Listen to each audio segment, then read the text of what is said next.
Good morning, everybody. Jim Feist and Andy Isco, our original AI. Forget about all that other AI stuff. We have Andy, and Andy, we got some drama. When we have the draft, lots of drama in the draft, which you're right up on top of. We'll talk about that. The NBA, we got Jimmy Butler hurt. Last night we got John Morant hurt. Uh, we saw something last night. Well, a couple of nights. The other night, the Cavaliers had 11 3-point shots, 3 points made in the second quarter, which was a record. And then last night, the Memphis Grizzlies were ahead 29 points, and they lost the game. They looked like they were taking out all that frustration from that 51-point blowout up in Oklahoma City. But that's the difference between these two teams. Oklahoma State is probably their worst half of basketball, well, certainly of the season and maybe in the history of the franchise, even dating back to when they were up in Canada. But quality teams are able to overcome adversity, and lesser teams are unable to withstand great success. I did not expect at that halftime that that Memphis was going to lose the game. I thought it was a good opportunity to make a play on Oklahoma City in the second half because that's not the type of team to concede. But never did I expect them to come back and win. In fact, they didn't miss covering by all that much either. Just one triple away from covering at the end. That's right. It was really close to that. And then I had a big play on the Knicks last night, and I was like biting I have no fingernails, but I was biting my fingernails because at the end of that game, I mean, there was so much drama, and then the clock goes off a half a second before it's supposed to, and then they have another shot, and then the guy throws it out of bounds, and I mean,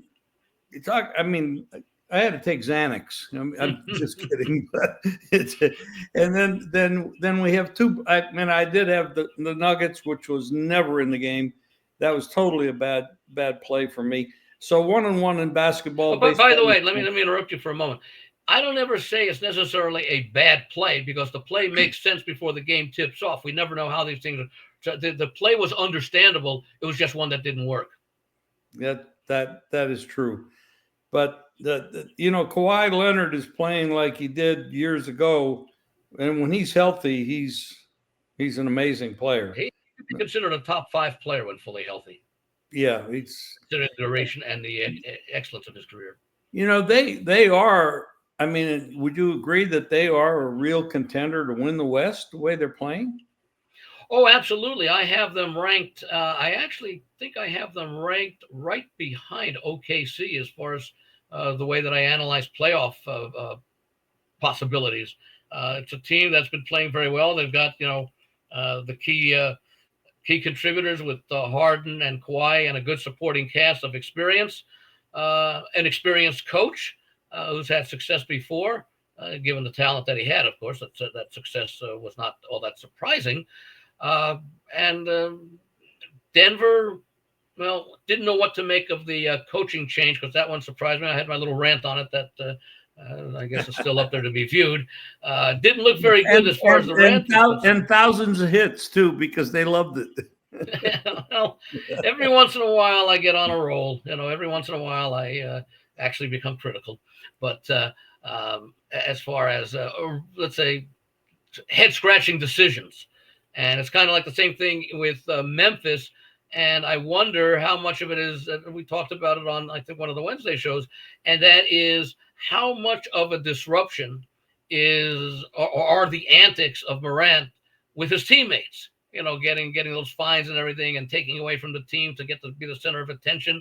I mean, he's a very gifted athlete, but sometimes he can rub people the wrong way. And when those people that are rubbed are your teammates, that's not very good for team chemistry. And maybe we saw that part of that last night.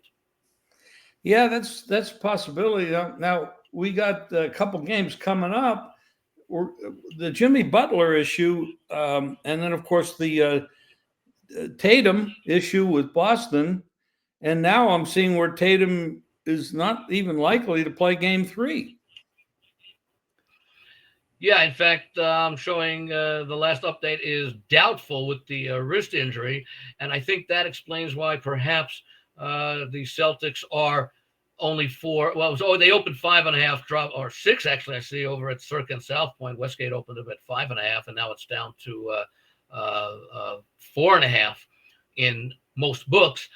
And at first, an adjustment was it probably a 3 to 4 point adjustment, because usually I'll say the NBA and typical as far as the home court adjustments are basically about 4 points on average. Probably a little bit more with a team like Boston and Orlando, the difference. But what the lines? Boston, I think in 2 games in Boston, they were favored by 13.5, 12.5 in game 1, and down to 10 from an opening of 12 in game 2. So I guess you could say if there was a 4-point adjustment that you would see Boston be maybe a 2 to 3 point favorite. So maybe this line is suggesting that maybe he's not quite as bad as people think, because that does seem to be a rather high line when you're out when you're going to be out with roughly certainly your best, one of your 2 best players, if you want to look at it that way. Well, the other day when we did the ATS podcast, they brought up, Mark, I think, was brought up about teams that lose game 1 at home are monster percentage-wise winners in game 2. Now, when you have a situation where the team on the road loses both games and comes home, which we have a couple of them here tonight, yeah, are there statistics that you know of that lean one way or the other? I seem to recall Mark mentioning at one point that it did strongly favor the home underdog looking to avoid being on the verge of a sweep, meaning that you would, for example, take the points with Orlando tonight. Of course, he's talking, I think, about teams also winning the game straight up. The only thing, and I don't know about how often it occurs in the database, is that you have teams coming off 2 straight road losses, but they were huge double-digit underdogs in those road losses. It's very rare to see that many. It's very rare to see, I think, multiple double-digit home favorites in the NBA playoffs. Unless you have a really, really dominating team as the number 1 seed, and a really, really, let's say, sub 500 bad team in the number 8 spot. Normally, those lines will be anywhere from maybe 3 points or less to maybe 5 or 6 on the road. I'm sorry, 5 to 6 in most seeds for the road underdog getting points. But we saw what was it, Sunday? I think we had 3 double-digit favorites, and they all won and covered. And then the next night, Orlando covered, and then the Heat covered as well. Yeah, so that was Cleveland. That was the first 2 road double-digit dogs that actually covered a spread. Yeah. Memphis came close, losing by 19, getting 14.5, but they didn't cover. But Boston won by 9, laying 10 from an open of 12, and Cleveland laid 12, and they ended up winning by 9. So those I think are more exceptions rather than the rules, as far as that many big double-digit favorites in games both 1 and 2 winning and covering both. That wasn't the case, but they both won both games. Orlando 0-2 straight up are the home dog against the Celtics. Miami 0-2 against the Cavs are home dogs. Mm-hmm. And so, what do you think? Statistically, the home dog would be, geared up, and they both did cover the last game. Yeah. So I look at it. I think I don't know what the overall stats say. Again, Mark is probably the one that has that in his database more so than do I. But I would think that normally an old school handicapping would have you be on the home underdog in game 3, but it depends upon how good is the home underdog. Now, in the case of Orlando versus the case of Miami is a team that has an awful lot of experience. Yeah, the roster is not the same as the team that made it to, that won the championship and made it to the finals a few years ago. Obviously, Jimmy Butler's no longer there. But you have Eric Spoelstra, who is probably one of the best coaches in NBA history who never gets any attention at all for being a very good coach.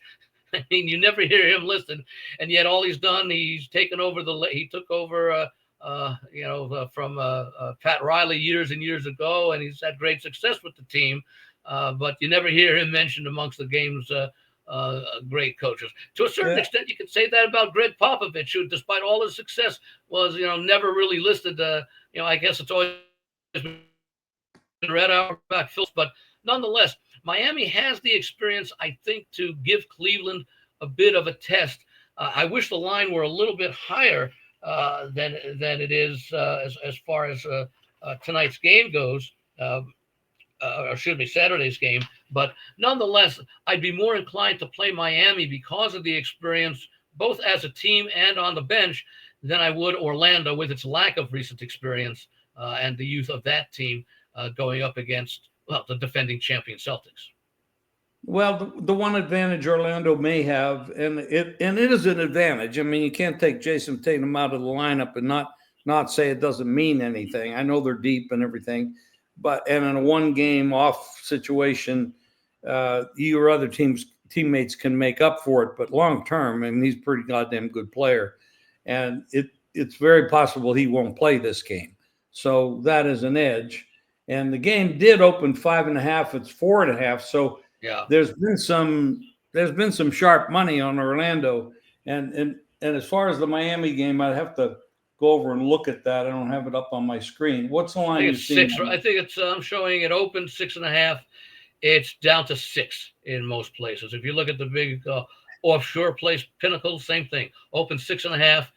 Now it's 6. And we see that places either here in Vegas open 6 or open 6.5 and are now down to 6. I'm not showing. I am showing one place that draws a lot of favorite action at 6.5. Okay.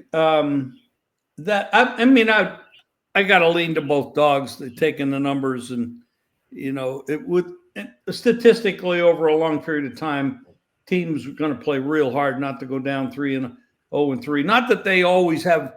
I mean, they are playing the better team, their opponent's the better team, so it's a difficult situation. And now you have also Milwaukee, that they're 0-2. Indiana is one of the hottest teams in basketball and have been for the last 30 to 60 days.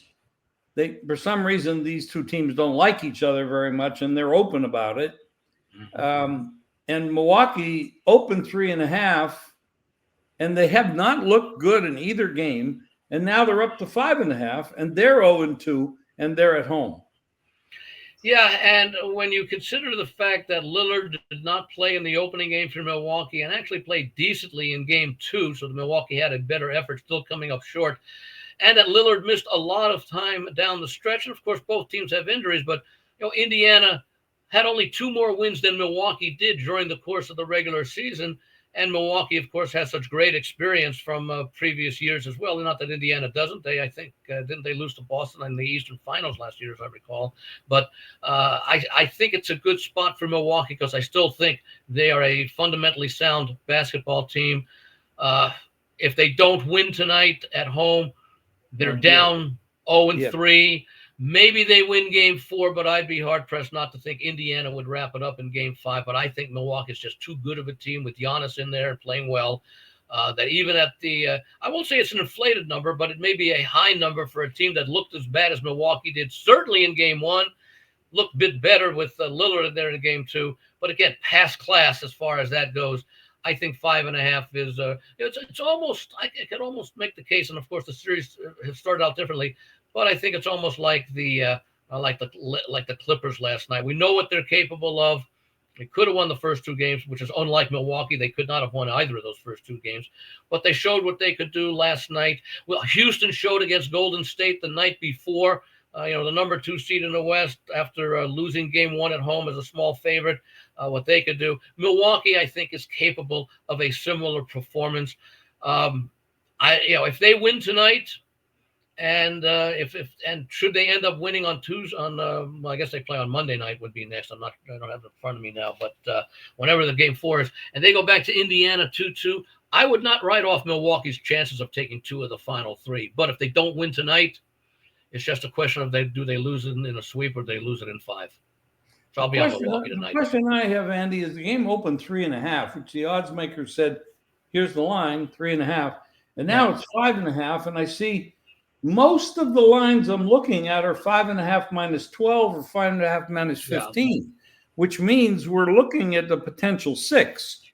That seems like a lot of points against the team. Indiana might be the hottest team in basketball down the stretch. Well, they did play very well. Let me see if I've got. I don't have it in front of me what my numbers were, because I do take into account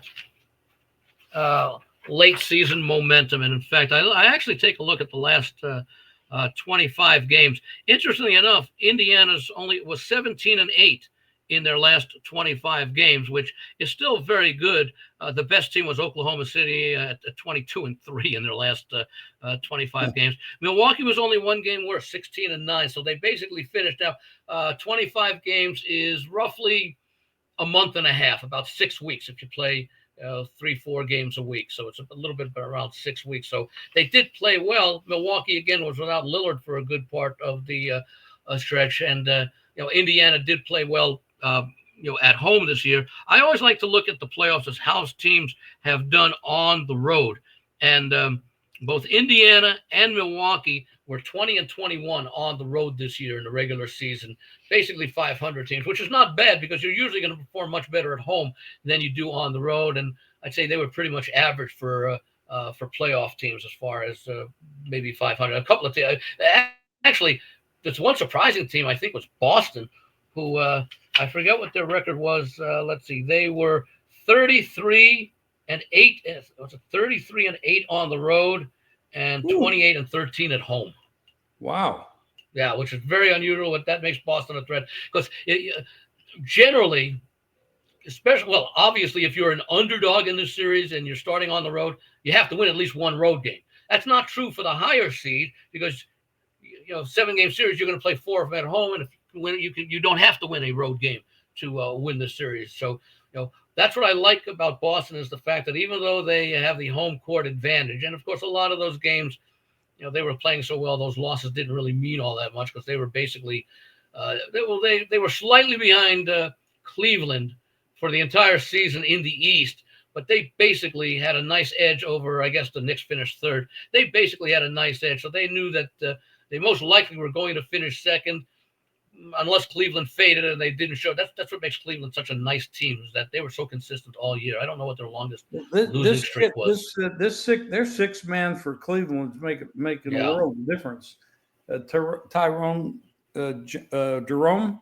Yeah. Oh my God. I mean, this guy is. I mean, they have a great starting lineup, but that 6th man is really making a huge difference for the Cavs. Now we do have the Lakers at Minnesota. Now, the Lakers in game 1 didn't show up at all. In game 2, they did. They put on a show, and that goes back to the stats that Mark was talking about on the ATS show about losing game 1 as a favorite and coming back, and that worked very well. Now they're home, Minnesota that is, and they're favored. You still have the flaws with the Lakers because they don't have the big man. They got Davis is gone and they replaced him with Luka, which is that's the chemistry issue, and they played well together, but the first game they did not. Now I'm looking over at Saturday. We got 4 big games on Saturday. I'm just going to mention Cleveland 6 at Miami. Oklahoma City 14 at Memphis. And they've got to remember they were under 10 just game 3. Now they're 14. The Clippers. Oh, I see. That's because Moran is currently listed as questionable with a hip injury.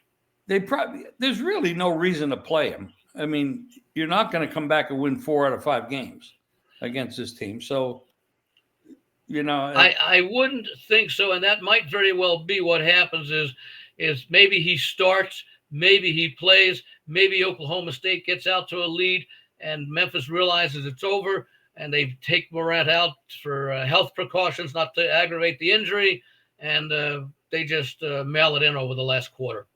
There is a That allows, possibility he won't yeah, be with that team next year too. yeah, yeah. I heard talk about that. That is another possibility, which means he's a trade option. Yeah. And so you definitely don't want to get him hurt. The Clippers are 5.5 at home against Denver.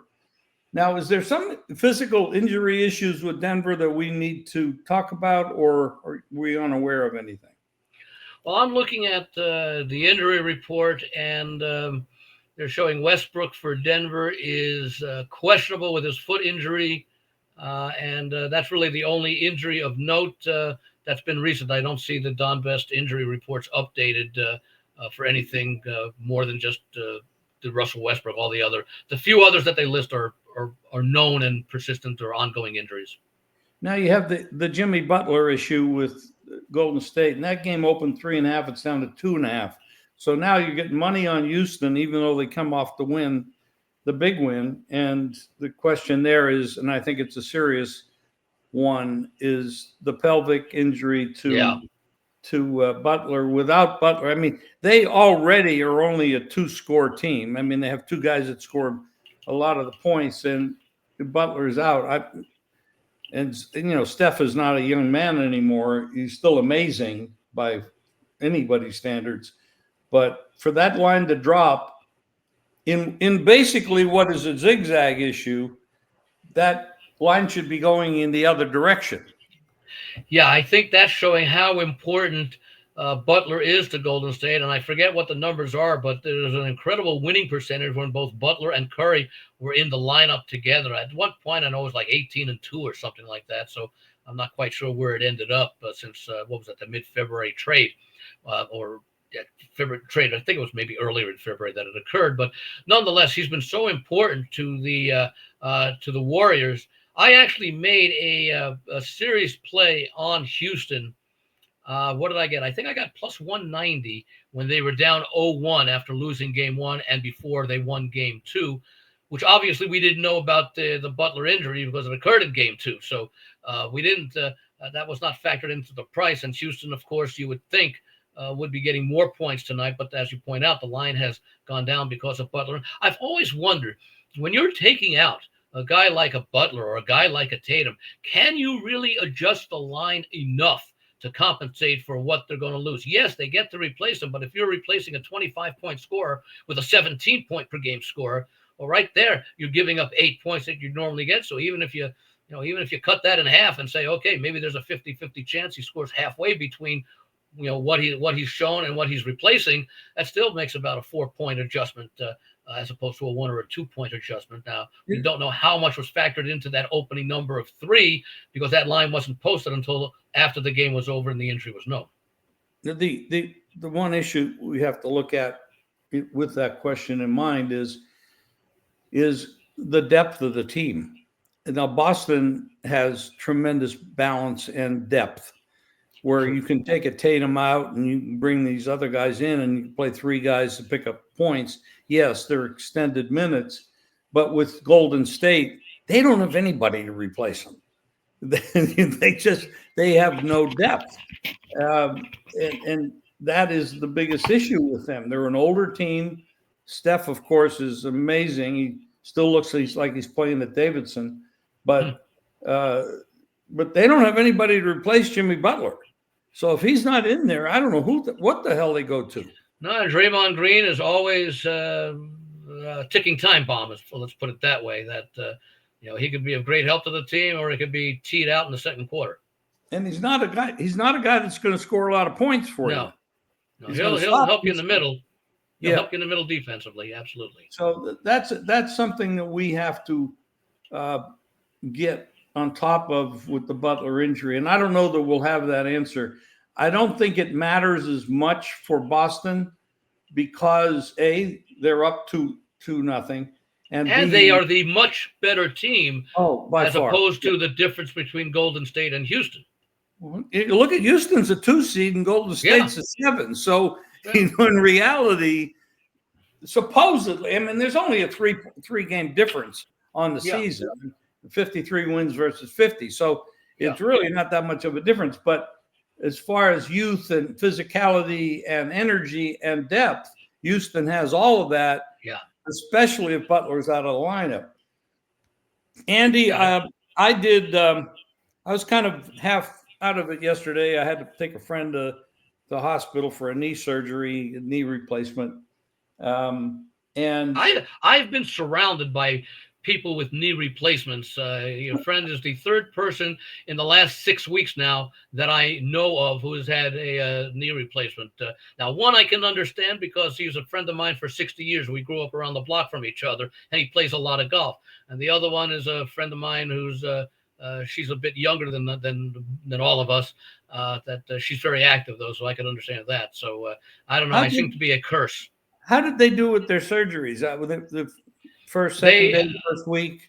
And another close friend of mine had a surgery a few years ago. It's anywhere from a month to 2 to be fully cleared. Sometimes it may take a little bit longer. The key thing is you got to do what your physical therapist Correct. suggests.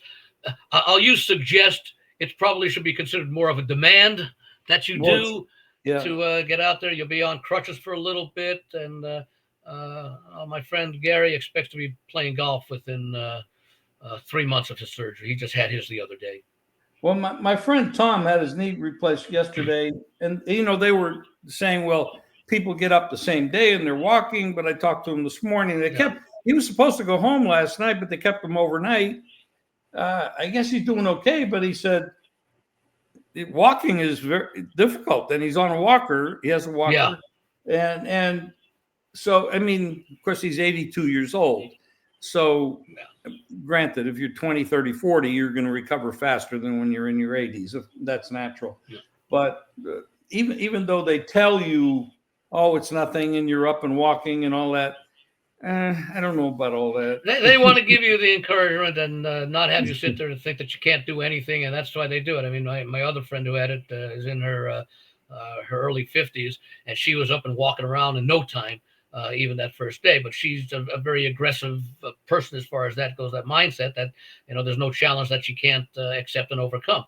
Right. But and my friend Gary, he's my age, which is we're 70 now, but he's also physically active, plays a lot of golf. He also has been up for the past few days, so he's also probably going to be ahead of schedule. If you're 82, I would say the time frame to be cleared by the doctor to resume basically all activities probably would be somewhere 2 months to 10 weeks.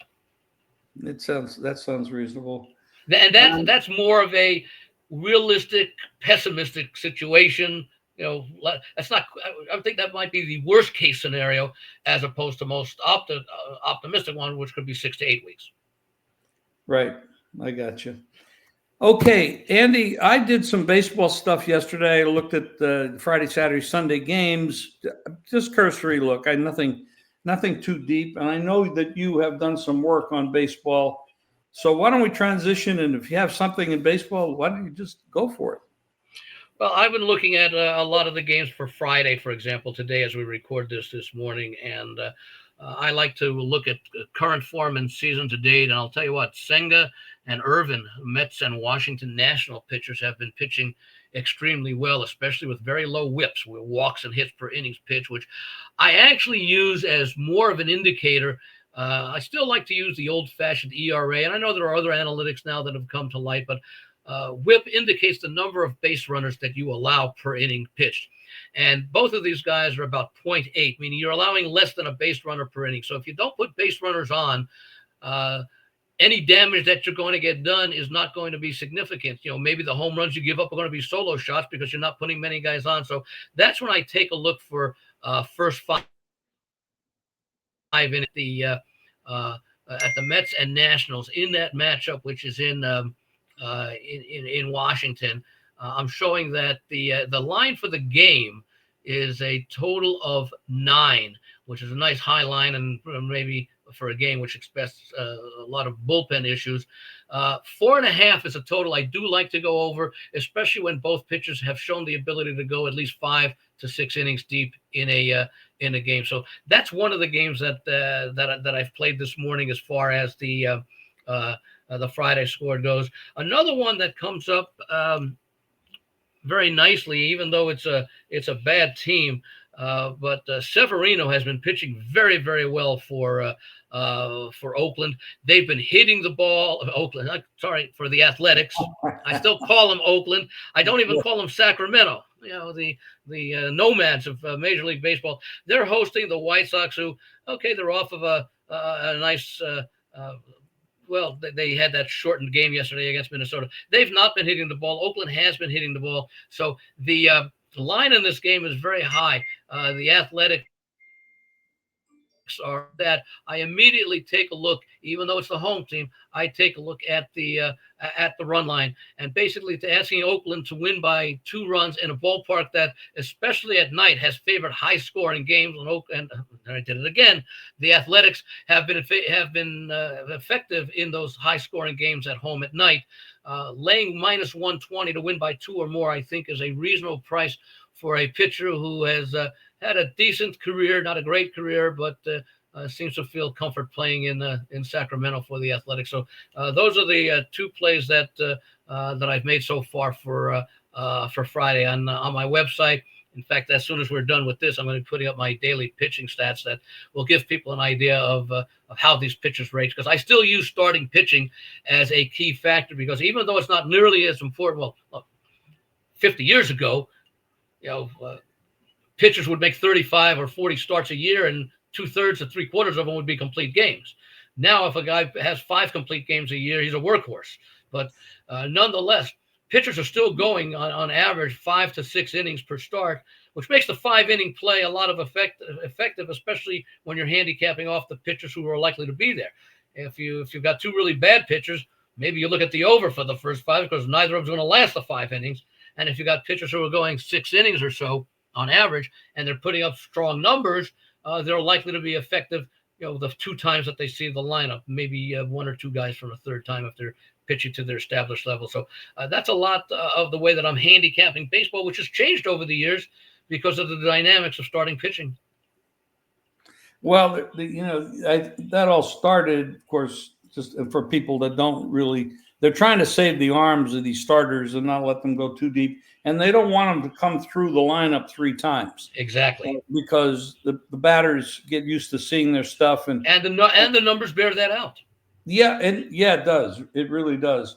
Now, there's some plays on the board here. I mean, of course, we all know that, San Diego's been playing very well, and King against Boz, I think, is a pretty good edge. But when you look at Seattle, Miami, you got almost a 3-1 favorite with Gilbert over Quantrell, and then you got Sale with Atlanta, who's not been playing all that well this year, against Galen at home. What Galen traditionally, historically, has been a monster pitcher at home.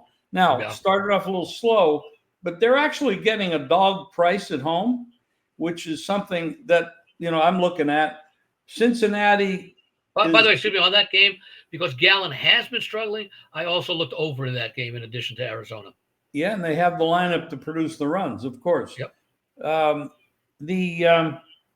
Looking at, let me see. You got Kansas City won a doubleheader yesterday, and if you'd have laid 1.5 runs in each game, with Kansas City, you'd have won the game. I thought about that because I like going against Colorado, especially Marquez.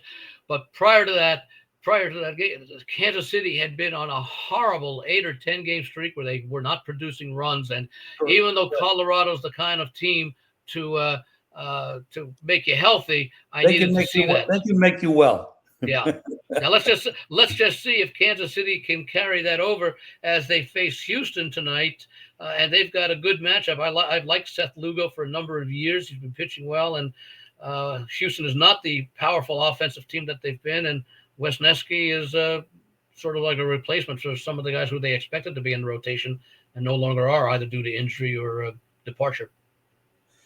Well, you have there's quite a few. I mean, we're talking about Friday's games. The Cubs at home. I haven't checked the wind at that game. That's always important, of course, at any game, but in Chicago it's even more so. I'm looking down here. Cincinnati, 12 wins on the season. Colorado, 4. Colorado's an awful team. Freeland occasionally will come up with something decent, but Abbott looks like the right side to me in that game. I don't know if we've ever seen this in Major League Baseball history, because I believe weren't the Reds involved in 3 consecutive 1-0 losses, and then within about a week to 10 days, they put 24 runs on the board in one game. Yeah, well, you save all your runs for one game. Yeah. That's a It's week's worth of runs for most teams or many teams. okay. Let's talk about this game. The Pittsburgh Pirates, we know, are not the Los Angeles Dodgers. We know that they're team-wise, player-wise, but you got this pitcher, Skeens, going, and he's getting a pretty damn good price when the Dodgers are 220. Now, Yamamoto has been awesome, but don't you think that's like a first 5 under? I was just going to mention that in addition to the Washington Mets first 5, you got a similar pitching matchup. In fact, I'm trying to call up my numbers on this game right now, because Yamamoto has been really tremendous, as has Skeens. In fact, over their last 3 starts, I like to use the last 3 starts for a pitcher once we get a number of games. Both of them made 5 starts. I agree. Yamamoto, in his 5 starts, his ERA is 0.93. It's 0.00 in the last 3 starts. His WHIP, he pitched 0.86 for the season, 0.74 in his last 3. Skeens has been a little bit shakier in his last 3 starts as far as ERA is concerned, 3.79, probably a couple of multi-run homers, but his WHIP for the season, 0.8, for the last 3 starts where he's got that high ERA, 0.89. So both of these guys are not allowing a lot of base runners. Skeens probably gave up 1 or 2 home runs early when he had maybe 2 runners on base to account for that ERA. But these guys are capable of going at least 5-6 innings. I'd have to think that there's a real good chance one, if not both of them, will be in good form. Now, unlike the Mets total, where the game total is 9 and the first 5 innings line is 4.5 total in the Skeens game, and I was hoping that I wouldn't see it, and I haven't seen it yet. Total is 7. We actually saw a game the other night. I think it was the Milwaukee-San Francisco game where I had the under for the first 5.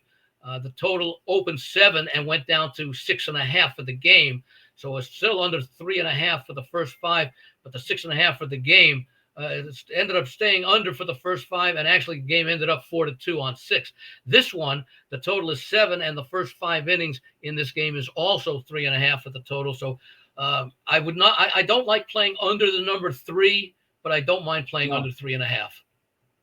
You don't mind the 3.5, or you do? No, I don't. No, I don't like playing under the number 3 because under 3 gives you a push. Okay, 3.5 at least. It takes 4 to beat you. Correct. Now, one last game before, unless you have something else. Evander Eovaldi, who's had a pretty decent year, and he had that one complete game victory, going up against Verlander, who's about 106 years old. And often pitching that way, although I think his last start was decent. Well, I mean, their record is great, 17-9. They've had a good year, but Texas is very capable. They got a lineup that can score runs, and Eovaldi is not a bad pitcher. I personally think, and then the number, you're looking at 7.5 over 15, and now it's 7.5 under 09. So they're looking at a pitching, but Verlander has not been super sharp. I kind of like Texas in this game.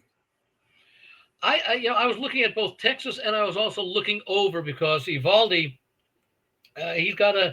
he's in decent form. He did have that one complete game, which obviously has great impact on your overall statistics when you've only played 5 games. So that has extra weight as opposed to the as you play more games, that complete games it's kind of like in football when you rush for 200 yards in a game in game 2. That's going to affect your season average, even if you only rush for 110 yards in the next 4 games, because that 200 is going to have a huge weight, but it's going to decrease. So same thing early in the season in baseball. That one, let's call it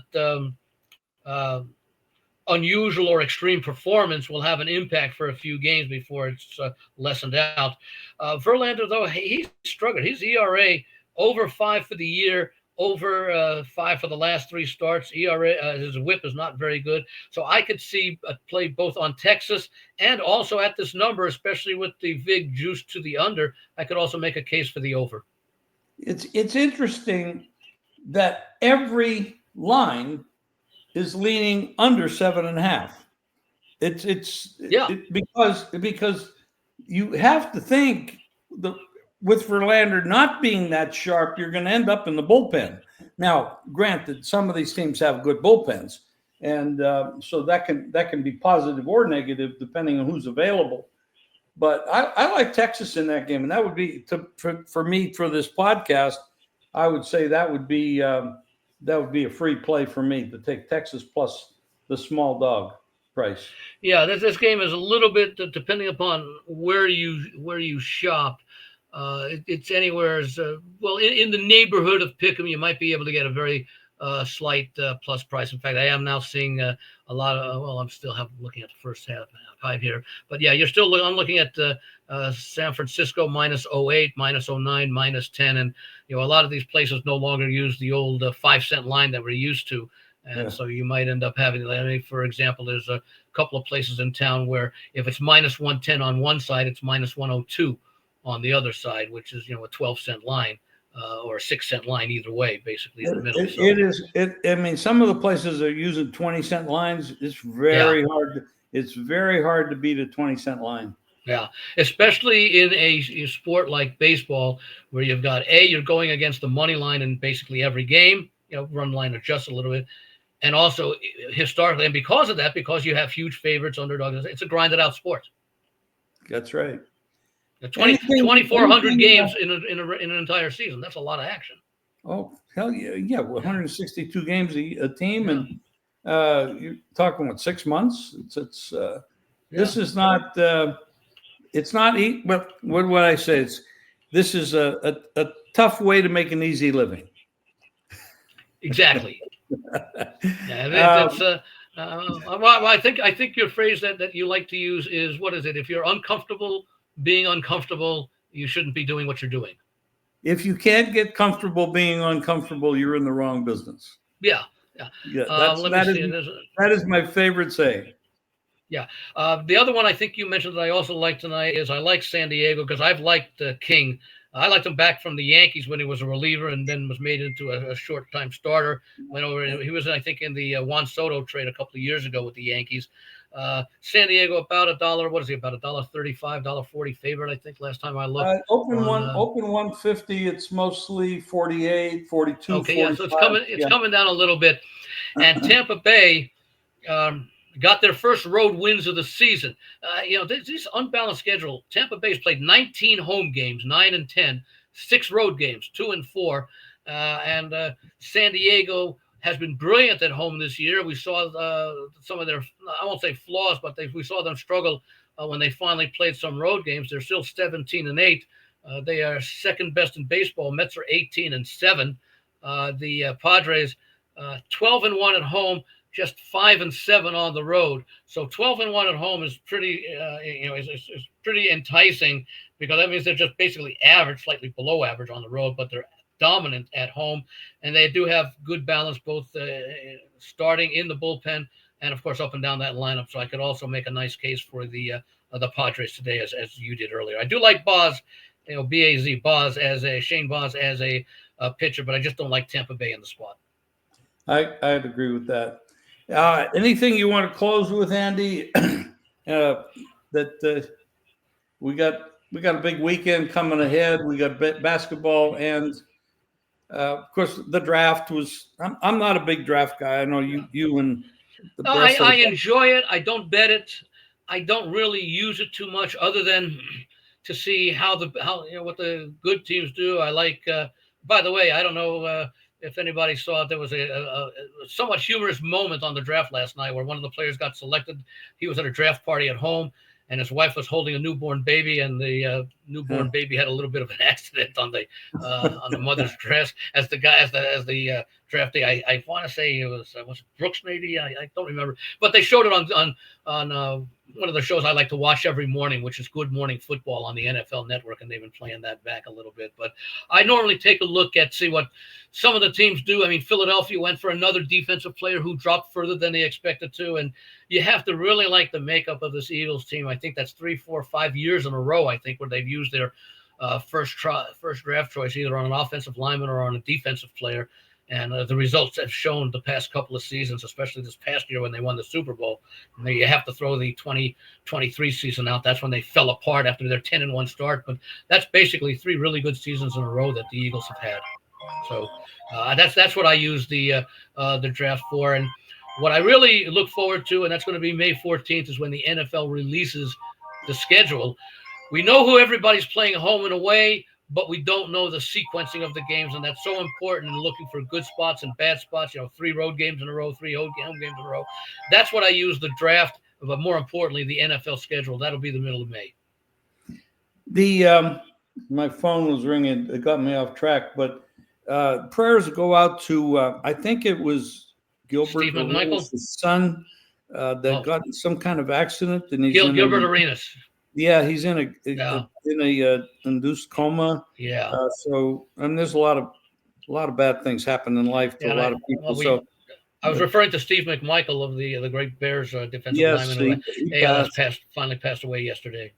So, I mean, so prayers go out to all these people, and it's always tough to lose people or to have people in some kind of difficulty. So, anyway, we keep going. We keep trying to pick winners, and we try to stay healthy. Yes.